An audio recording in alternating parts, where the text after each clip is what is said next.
Selamat pagi Kakak Selvi. Pagi. Baik, pertama-tama marilah kita panjatkan puji syukur kepada Tuhan Yang Maha Esa atas berkat dan perlindungannya sehingga pada kesempatan ini kita boleh berkumpul di tempat ini guna melaksanakan ujian individu. Baik Kakak Selvi, jadi sesuai kesepakatan kita beberapa hari yang lalu, karena beberapa hari yang lalu kita sudah membuat kontra waktu untuk untuk saya jadikan IT sebagai pasien untuk ujian individu pada hari ini. Karena berdasarkan hasil pengkajian yang saya lakukan di rumahnya Kakak Selvi beberapa minggu yang lalu, Kakak Selvi sudah menjawab beberapa pertanyaan dari saya dan Kakak Selvi menjawab IT mengalami keluhan nyeri haid pada saat menstruasi. Jadi hari ini saya akan menjelaskan kepada Kakak Selvi mulai dari apa pengertian dari menstruasi, habis itu penyebab nyeri haid atau juga sering disebut dengan dysmenorrhea. Terus yang ketiga yaitu apa gejala dari nyeri haid atau dysmenorrhea. Terus yang keempat yaitu bagaimana cara mengatasi nyeri haid atau dysmenorrhea, dan yang terakhir yaitu bagaimana cara untuk mencegah terjadinya dysmenorrhea. Baik Kakak Selvi, supaya tidak memperpanjang waktu, langsung saja kita ke materi yang pertama yaitu pengertian dari menstruasi. Tapi sebelumnya Kakak Selvi, itu leafletnya Kakak Selvi bisa baca di situ materinya sambil saya menjelaskan yang ada di PPT. Baik, yang pertama yaitu pengertian menstruasi. Menstruasi adalah keluarnya darah dari vagina sebagai akibat siklus bulanan yang dialami wanita. Darah menstruasi berasal dari lapisan rahim. Siklus ini terjadi secara alami dan merupakan bagian dari proses organ reproduksi wanita untuk mempersiapkan kehamilan. Siklus yang normal biasanya berkisar antara 21 hingga 35 hari. Jadi Kakak Selvi, itu merupakan pengertian dari menstruasi. Terus yang berikutnya itu penyebab nyeri haid atau sering juga disebut dengan dysmenorrhea. Keadaan ini umumnya disebabkan oleh peningkatan dari hormon prostaglandin yang diproduksi pada lapisan rahim secara alami.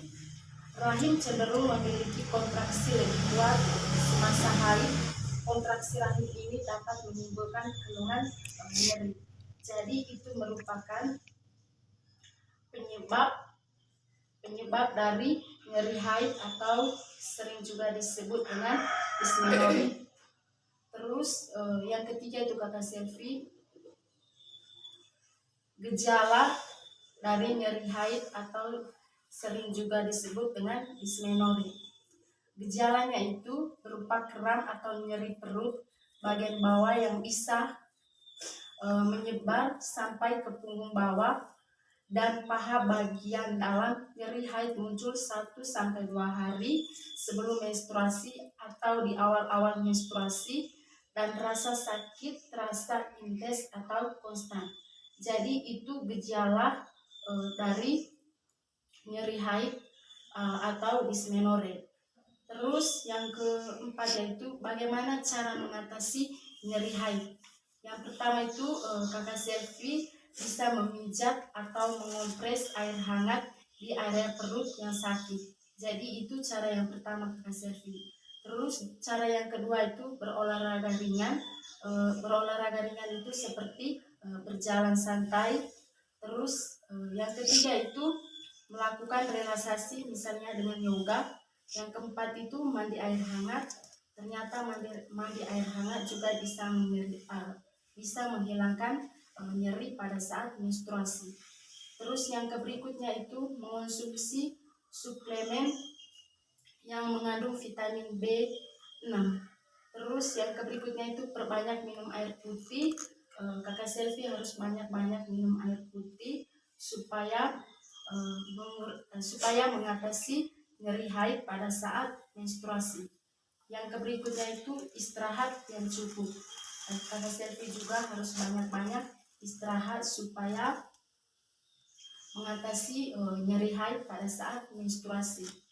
Terus yang terakhir itu kakak Selvi, bagaimana cara untuk mencegah terjadinya nyeri haid atau dismenorrhea. Yang pertama yaitu olahraga teratur, terus yang kedua itu mengonsumsi makanan yang sehat. Kakak Selvi harus mengonsumsi makanan yang sehat dan kakak Selvi harus makan teratur. Terus yang ketiga yaitu mengonsumsi vitamin dan mineral. Dan yang keempat yaitu menjalankan aktivitas sehari-hari dengan pola hidup sehat. Baik kakak Selvi, itu saja materi dari saya. Mungkin kakak Selvi ada pertanyaan dari materi yang saya sudah jelaskan tadi. Tidak ada pertanyaan. Baik kakak Selvi, karena kakak Selvi tidak ada pertanyaan, saya mengucapkan terima kasih atas kerjasamanya hari ini.